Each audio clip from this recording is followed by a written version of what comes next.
Artinya jangan kira orang-orang baik yang lewat pejabat itu tidak kalah kontribusinya, ya banyak juga. Ini bakas sing soleh loh, ini bakas sing napa? Soleh.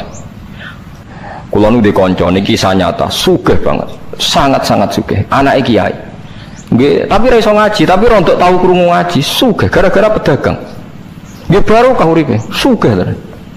Dekne kagum mbek Rasulullah itu sederhana. Dia itu pernah dengar Nabi itu dawuh, "Inna wa ta'ala ja'ala tis'ata asyari rizki fit tijarah." Allah itu membuat 9 dari 10 rizki itu fit tijarah. Andai kan rizki itu 10, 9-nya itu fit tijarah.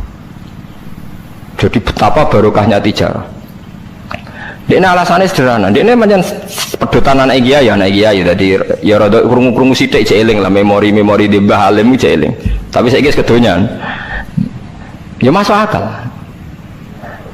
Pak Bah, menurut saya ibadah paling baik itu berdagang. Kiai sekali medhit ben neraka, Pak. Perkarane ra tau ngamal. Nak pedagang ora tetep swarga. Kok iso ceritane? Kiai kan sering saling tempel wong. Sekali medhit neraka, dhuwit ra golek kok medhit. Dene anak kiai dadi wani ngritik kiai. Lah pedagang medhit lah itu tetep lomo, Pak. Misalnya aku pedagang medhit, tetap bayari supir, bayari satpam, bayari tukang pel, karyawan. Karena nak tak bayari ra gelem kerja, nak ra kerja aku malarat. Jadi pedagang medhit lah kan tetap bayar UMR kan? Jadi pedagang ora iso medhit, Bapak. Gelem ra gelem bayar. Mulane barokah untuk rezeki songo iku jare. Yo medhit itu praktek nonton dene, tapi dene ada keyakinan medhit itu tetap barokah. Dan saya setuju, Bang, dengan pendapat dia. Lan kanca-kanca sing meragi mriki nek kepengin medhit barokah iku dagang. Misal kowe bayangan medhit lah, asal tetap bayar gaji lho, nggih nang medhite kebablas. Lho nggih to pedagang ku sak medhit-medhit asal bayar gaji kan barokah to nggih. Artinya simbiosis rezekinya akan kemana-mana kan. Saling ke bis, ayo bayari supir, nggih, kernet, tukang cuci, ngop, mobilnya waya ngetap oli, waya nyervis, bengkel, itu berapa sistem rezeki? Pemenang nak pabrik, karyawannya 2.000. Wiku ya ono sing mondok, ono sing wong soleh, jadi karyawan macam-macam. Ya ono bener ya, jadi dia ngidolakno Nabi, mergo Nabi ku pedagang. Ora ono Pak, ini sejarah Nabi ku kiai, sekono tahu wis Nabi kok dadi kiai cangkemmu. Wah terus dindi. Dene alasane ora ono sejarah Nabi ku kiai, anane Nabi ku tajir pedagang. Cangkemmu wis dadi Nabi kok dadi kiai barang. Oh ora omong aja keluar lho, pokoke pedagang ngono ae rasa. Terus dadi Nabi juga napa? Dadi ya. Artinya ya mau kullu hisbim bimaladehim qarih. Bahkan kiai-kiai yang sekarang koalisi sama pejabat itu yang soleh, ini kalau bakal sing soleh, anak soleh kalau buatan tertarik, orang soleh kalau itu alasannya juga ibadah, karena kalau pejabat itu didekati, setidaknya akidah dia itu masih ahli sunnah. Pejabat itu rata-rata tidak pernah ngaji, dia taunya Islam NU atau Muhammadiyah ahli sunnah, itu ya taunya dari kiai-kiai NU atau Muhammadiyah. Jadi kalau adat yang dekati itu NU, ya adatnya NU, Muhammadiyah, Muhammadiyah. Kalau adat yang dekati Syiah, ya Syiah. Kalau apa ya. Nah kalau semua kiai-kiai NU, Muhammadiyah atau kiai-kiai ahli sunnah yang lain, ya karena itu tidak mau dekati, lala sing dekati itu aliran sesat misalnya. Nanti cara berpikir dia juga aliran apa? Sesat. Berarti sing dekati ini ibadah atau musibah. Mboten jawab mau. Ibadah. Dia tuh yakin betul. Bahkan saya pernah ketemu kiai yang begitu dekat pejabat, dia yakin. Jadi aku tetap wali, banyak juga yang memang dia wali betul, orang-orang hebat betul, yang manfaatan dulu. Dia menyontohkan zaman Mbah Hasyim Asy'ari ya dekat sama Bung Tomo, ya banyak dekat. Dulu Jenderal Sudirman dekat Ahmad Dahlan, dulu Pak Karno dekat Kiai Maskur, dulu Ahana Sution siapa itu ya dekat sama Kiai Mahrus. Ya banyaklah sejarah itu kan orang-orang top yang tetap diyakini wali padahal dekat nopo pejabat. Dan itu terbukti sampai Indonesia menentang paham komunisme, mereka pendiri bangsa ini dekat nopo kiai. Mereka nggak tahu kan buruknya komunisme secara teori negara modern, taunya karena pahamnya nopo kiai betapa ateis musibah banyak. Bahkan Thailand itu kecelakaan mereka dulu Islam di Thailand sama Indonesia, Islamnya masuk bareng, tapi ulama Thailand banyak yang zuhud sehingga tidak dekati pejabat. Tahu-tahu minoritas tidak punya power di negara, sementara kiai Indonesia pinter dekati pejabat. Kalau bakas sing soleh lho, sama kalau satu hono kiai ini proposal buat ini bakas sing soleh, ini bakas sing nopo soleh. Saya pernah baca biografinya Mbah Soleh Darat. Itu diantara yang diyakini keluarga besar Mbah Bae R.A. Kartini itu ngajinya sama Mbah Soleh Darat. Makanya Jepara tuh seneng santri karena dulu Mbah Bae Kartini itu ngaji sama Mbah Soleh nopo Darat. Jadi dulu itu adat ngiyai itu biasa pejabat ngaji itu. Lah kalau melihat begitu kan kiai yang dekati pejabat itu yakin tenan aku tak korup. Lah gunane apa gesoleh ning dhuwur gunung mulang santri tok iku nguyai segoro wis ahli sunnah di ahli sunnah. Kiai aku iku ngiyaine wong rong ahli sunnah. Iku yakin tenan nek iku tak korup dan saya kenal orangnya. Ya, artinya nggak apa-apa kalau dia begitu nggak apa-apa. Ya bolak-balik kullu hisbim bima ladehim fa'il. Dia nyontohkan itu di Syiah di Iran. Iran dulu ahli sunnah itu banyak. Tapi ketika penguasa itu lebih dekat tokoh-tokoh Syiah, lama-lama jadi negara Syiah karena wilayatul faqih itu dipegang nopo Syiah. Dulu Arab Saudi tidak semuanya Wahabi. Gara-gara pendiri Abdul Aziz itu setelah dari revolusi menang Abdul Aziz, Ali Saud istilahnya. Ali Saud itu dekat dengan Abdul Wahab. Lama-lama jadi paham nopo Wahabi karena Abdul Wahab sama Ali Saud itu dekat. Makanya sekarang diarani Saudi Arabia. Sebenarnya jeneng Saudi itu ilegal, itu nama pribadi. Tapi karena dia penguasa Arab, lama-lama jenenge Arab nopo Saudi itu Ali Saud. Yang sekarang punya anak Fahad Abdullah itu dulu bin Abdul nopo Aziz. Sekarang turunannya habis tinggal yang sekarang ini, kalau nggak salah ya, yang sekarang jadi raja itu mungkin adik terakhir. Setelah itu generasi ketiga berarti ketiga. Lalu ngomong alim seneng ora tau neng di neng Arab, tapi gak kelem muni Saudi. Perkarane rondo negara jadi diakoni wae mbae. Jadi muni Arab Saudi pada karo muni Indonesia Soekarno kata sebenarnya. Muni pada karo menapa Indonesia Soekarno. Ya Arab Saudi jenenge Arab tok asline, cuma gara-gara revolusi politik ditambahin apa? Jadi sehingga kesannya nak ora turunan Saudi gak iso. Ya wis dadi rojo, wis dadi Ali Saud, napa? Jadi kayak cuma melok-melok ngomong paham, ya semuanya ke benro.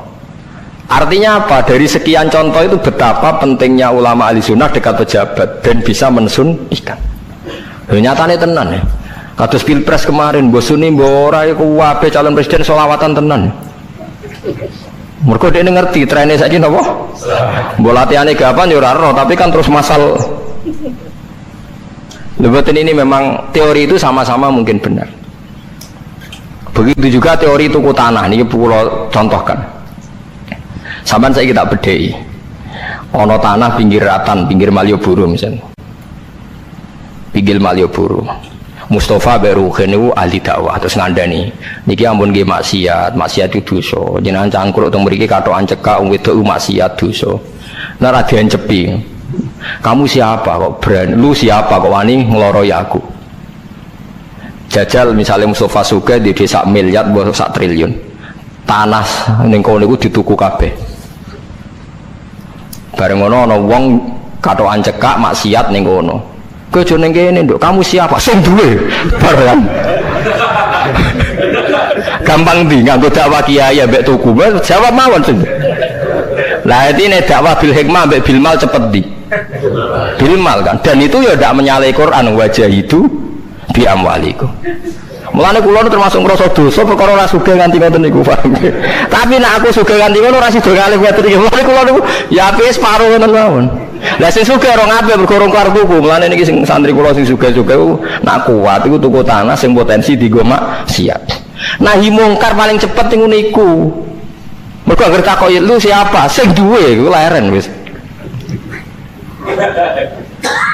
Lho nggih to nggih. Gon-gon dalan sing dienggo maksiat, nek mbok loro tok kan suwi, tapi nek mbok tuku, terus tetep dienggo. Nak ngusir kan gampang. Lu siapa kok ngusir sing duwe? Gampang ndi? Ha mulane mulai dhisik agama ora iso ninggal wong sugih. Bilal iku melarat. Dadine wali mergo melarat sabar ning tauhid. Tapi sing nyelametno donyane Abu Bakar. Dadi pancen mlakune agama iku kombinasi melarat ambek sugih. Mulane sing melarat ora usah ndonga sugih perkara niku kombinasi wae. Tapi nek wis bosen banget yo oleh lah maksudnya ge. Nah ndonga tetap wae Gusti contoh melarat mboten kula nggih mun wonten lho Gusti. Kadosnya tidak mendesak harus saya, tidak mendesak harus apa? Saya. Kita kula mun suwi yo Gusti dadi contoh mun apa? Paham ya, terus nahi mungkar niku nggih wonten istihade dadi. Nggih sama nahi mungkar dalam politik nggih ngoten. Dulu di Rembang Dulu di Rembang juga banyak lokalisasi. Kalau masih ingat kecil saya dan ya kuat karena di backing oknum-oknum tertentu. Tapi ketika bupati itu mulai dekat kiai. Pernah era kakak saya kandung itu wakil bupati. Setelah itu anaknya Kiai Khalil. Sekarang itu teman saya malah yang jadi bupati. Itu ya rubahnya luar biasa karena ya guyonan mereka paling nyai Gus dakwai kesuwen. Bupati gampang Gus gawe SK ngongkon Satpol PP. Artinya jangan kira orang-orang baik yang lewat pejabat itu tidak kalah kontribusinya, ya banyak juga. Ini bakas sing soleh loh, ini bakas sing napa? Soleh. Artinya kullu hisbim bima ladaihim farihun. Yang yakin dengan kebaikan bentuk ini juga banyak. Kowe aja mau meyakini dhewe apik kok Mustofa, langgare cilik tetep istiqomah, nak bar wiridan ora donya. Iku ya apik, tapi dene ya ben yakin bener dhewe ben terus. Nah dene yakin terus nyalon bupati malah dadi kan. Tapi jangan merasa benar sendiri. Ya yakin saja kalau dia benar. Tapi jangan yakin benar sendiri karena dia tidak bisa bikin SK untuk membubarkan tempat maksiat. Utawa oleh suatu tanah sing dienggo napa? Maksiat. Jadi pilihannya bubarno niku. Nah sampean takok, lah ngono ulama ra kalah, goblok kena ulama kalah. Ulama tetap paling bener. Perkarane piye? Wong sugih mau iso ngusir wong maksiat kok tanahe ning tanah liya, tapi ora iso ngilangno maksiat mentale wong iku. Lha iku sing rada betah ngilangno sak mentale iku ulama. Mulane ulama takoki, "Lah kok iso tapi sampean ora iso ngusir kok nggon maksiat, tapi mau pindah tok wong tetep maksiat." Lah sing iso nobatno iku ulama, ya rada menang-meneh maksudnya ya rada lumayan. Mulane kula nganti saiki cek susah, kula nanti maca kitab ana cerita, muga-muga ora bener cerita iku, tapi kula kadung maca, ajane nyesal kula maca niku. Tapi kula kadung napa maca. Dadi ana wong mati syahid, wong melarat, wong lomo sugih ambek kiai alim niku ning pintu swarga. Wis jelas mlebu swarga. Lha iso bantah-bantahan. Jari sing mati syahid saya dulu karena jelas di hadis-hadis sahih itu mati syahid itu spesial. Jadi saya paling berhak masuk dulu. Jari sing melarat enggak. Di hadis-hadis orang melarat sabar itu spesial, jadi saya dulu. Jadi sing sugih ndak, orang kaya dermawan itu spesial, jadi saya dulu. Ulama yang menengah, roh wong telu goblok bantah-bantahan ulama yang menengah. Bareng menengah, ulama yang jangan ulama kan dia menang, dia lah ya bingung karena ulama kan banyak pertimbangan. Sing marah iku dekne kabeh. Akhirnya Allah ngutus Jibril, ya Jibril, beri keputusan sama mereka. Ya, Jibril kan malaikat paling terpelajar. Jibril takok, hei kira sabar, kowe kok ora kira sabar mlebu swarga, jare sapa? Jarine ulama. Aja disiki gurum ya. Nggih, sepakat berarti satu sepakat. Sugih dermawan, kowe kok ora nak ngono iku apik, jare sapa? Nggih jare kiai. Aja disiki gurumu. Berarti dua sepakat. Paham nggih? Mati syahid, kowe kok ora nak syahid ganjarane gede. Kata Pak ulama, aja disiki gurumu. Tiga orang ini sudah ikhlas ulamanya dulu karena tiga orang tahu itu dari apa ulama.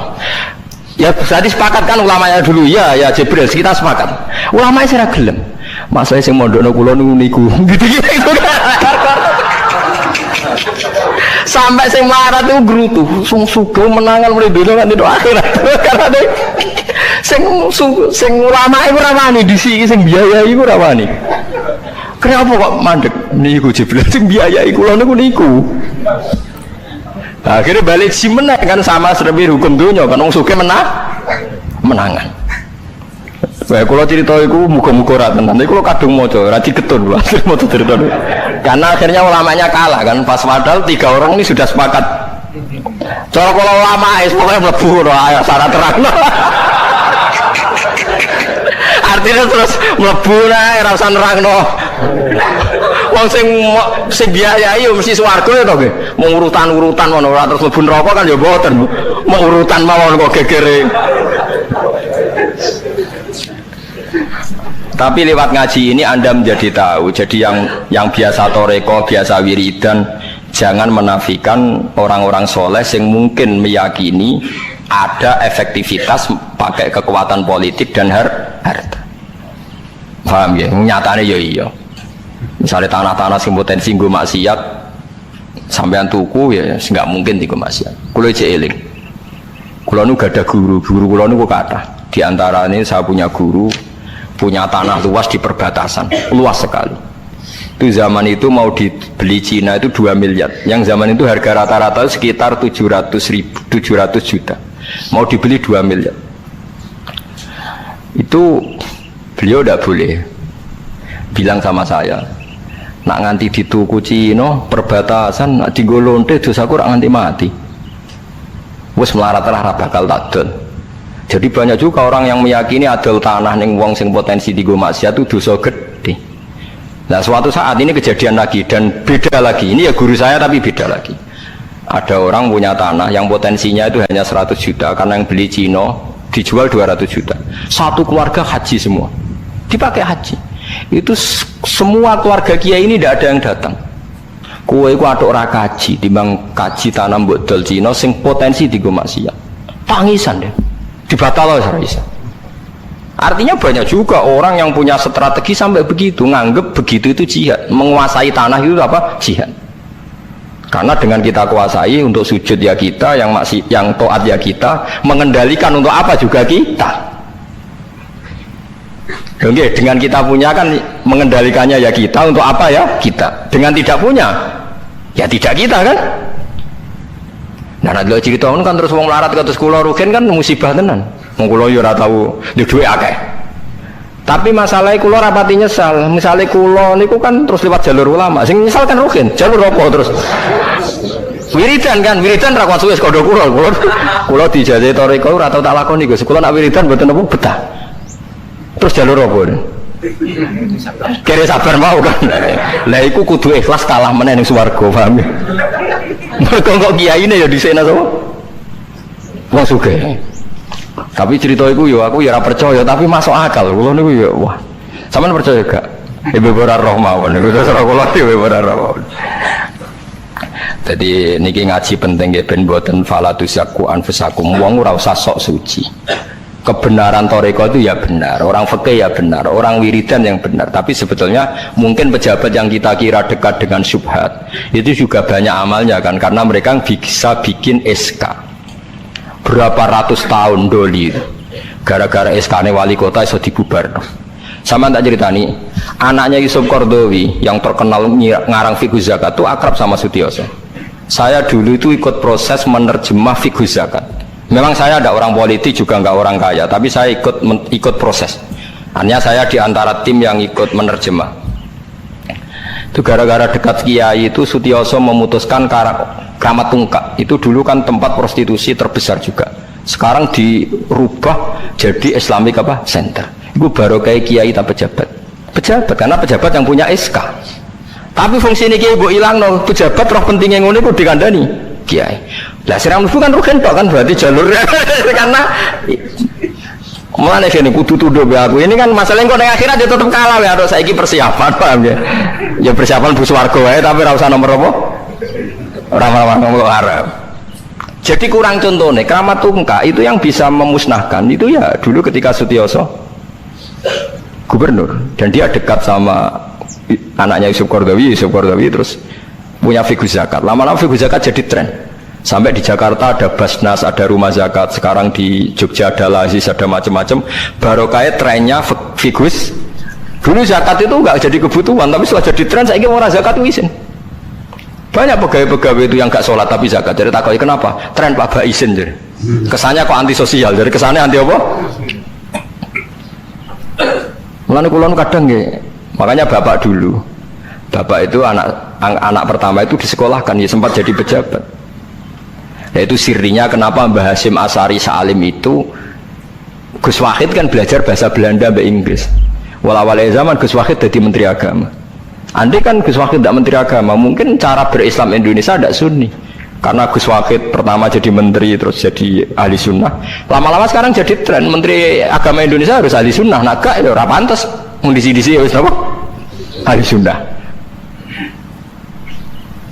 Ulah tapi kadang santri fanatik, tapi Gus Wahid seralim koyo abai. Lah kita fanatik repot kan nggak ngakui kebenaran dengan bentuk lain.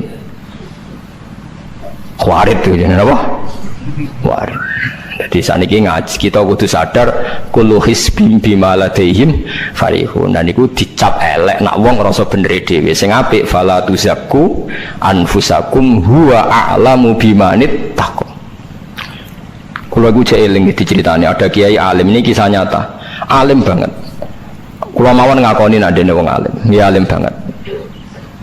Tapi wong alim lah iku nek rapati duwe dhuwit iku duwe sandal anyar kowe eling. Iku salah ya wong alim rapati duwe dhuwit. Dekne salat ning masjid pinggiratan, masjid umum. Gurine iku ana wong rambute gondrong tatonan. Name nututi dekne curiga sandale didelekno. Bareng ngono jebule wong tatonan nututi kabeh makmum. Lha apa njuk sepuro isin. Ora njuk sepuro tau sundan. Lah repot to ngadepi ngoten. Cara alamat lahir iku preman. Jebule nututine niat ape? Makmum. Kuwetune pol dene ndelekno sandal. Piye carane istighfar? Ayo repot to ngadepi. Lho lah iya jangan kira sampean tak ceritani. Islam sing ijek preman ning dalan-dalan. Saiki wong Kristen gawe gereja iku wedi kiai apa wedi wong Islam preman? Wis jawab jujur.